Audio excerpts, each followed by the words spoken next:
मित्रों, मैं पंडित श्रीनिवास शर्मा पुनः एक नए विषय के साथ में आपको सबके सामने उपस्थित हूँ।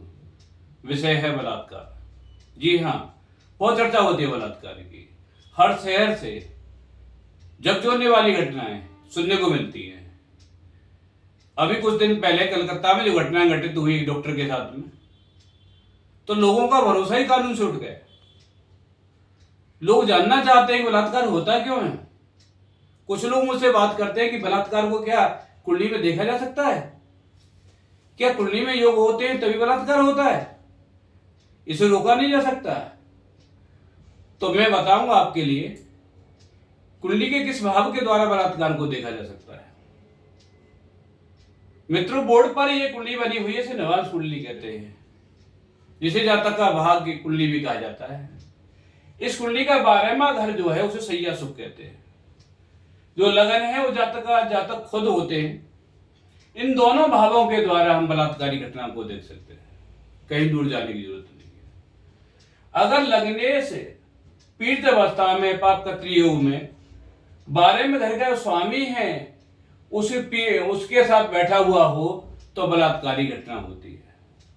12वें घर का स्वामी पाप कत्री योग में हो, लगने से भी पाप कत्री योग में हो तो बलात्कारी की घटना होगी। लगने 6, 8, 12वें में स्थित हो और 12वें घर का स्वामी पीड़ित अवस्था में हो, उसके साथ युति बनाए हो तो भी बलात्कारी घटना होगी। बहुत सारे घटना हैं जो बलात्कारी घटना को दर्शाते हैं। अब विषय यह है कि बलात्कार करता कौन है, किसके माध्यम से होता है। आज से लगभग 10-15 साल पहले दिल्ली के पुलिस कमिश्नर ने एक बयान दिया था, वो चौंकाने वाला था कि जब महिलाएं घर में ही सुरक्षित नहीं हैं तो पुलिस उनको सुरक्षा नहीं दे सकती। अलबत्ता मैं आपको बताऊंगा कि बलात्कार कहां से होगा। ये 12वें घर सैया सुख का है और ये 12वें घर का स्वामी अगर दूसरे घर में स्थित हो, लगने से भी दूसरे घर में हो, या 12वें घर का स्वामी 12वें घर में प्रभाव में हो, लगने से उसके साथ हो, द्वितीय से उसके साथ हो, तो जिस घर में जात का जन्म लेती है, जन्म होता है, उसके परिवार के मेंबर के द्वारा ही बलात्कारी घटना घटित होती है। दूसरा, 12वें घर का स्वामी पाप प्रभाव में हो और लगने से भी पाप प्रभाव में हो, चौथे घर का स्वामी 12वें घर के स्वामी के साथ स्थित हो तो सुख धाम, जहां जाति का सुख ढूंढती है या संगति में जाती है, मित्र आदि में, उनके द्वारा बलात्कारी घटना का घटित होती है। एक बात। इसके अलावा पंचम भार जो एजुकेशन का है, अगर वो 12वें घर में 12वें घर के स्वामी के साथ हो और लगने से भी उसके साथ स्थित हो तो विद्यालय जहां पर पढ़ती है उसके किसी घटनाक्रम के द्वारा उसके साथ बलात्कार होता है।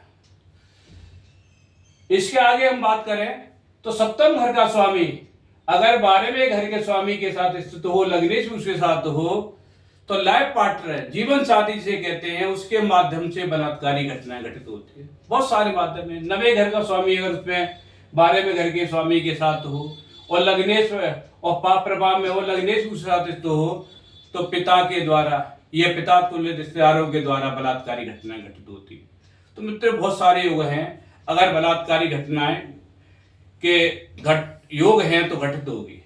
कब होगी उसकी दशा अवधि होती है। नवांश 10 कुंडलियों से देख सकते हैं हम, विश्वोत्तरी दशा के द्वारा, नवांश दशा के द्वारा, अष्टमी दशा के द्वारा। बहुत सारे फंडा हैं जिनके द्वारा हम आंकलन कर सकते हैं कि बलात्कारी घटना इस पीरियड में घटित होगी।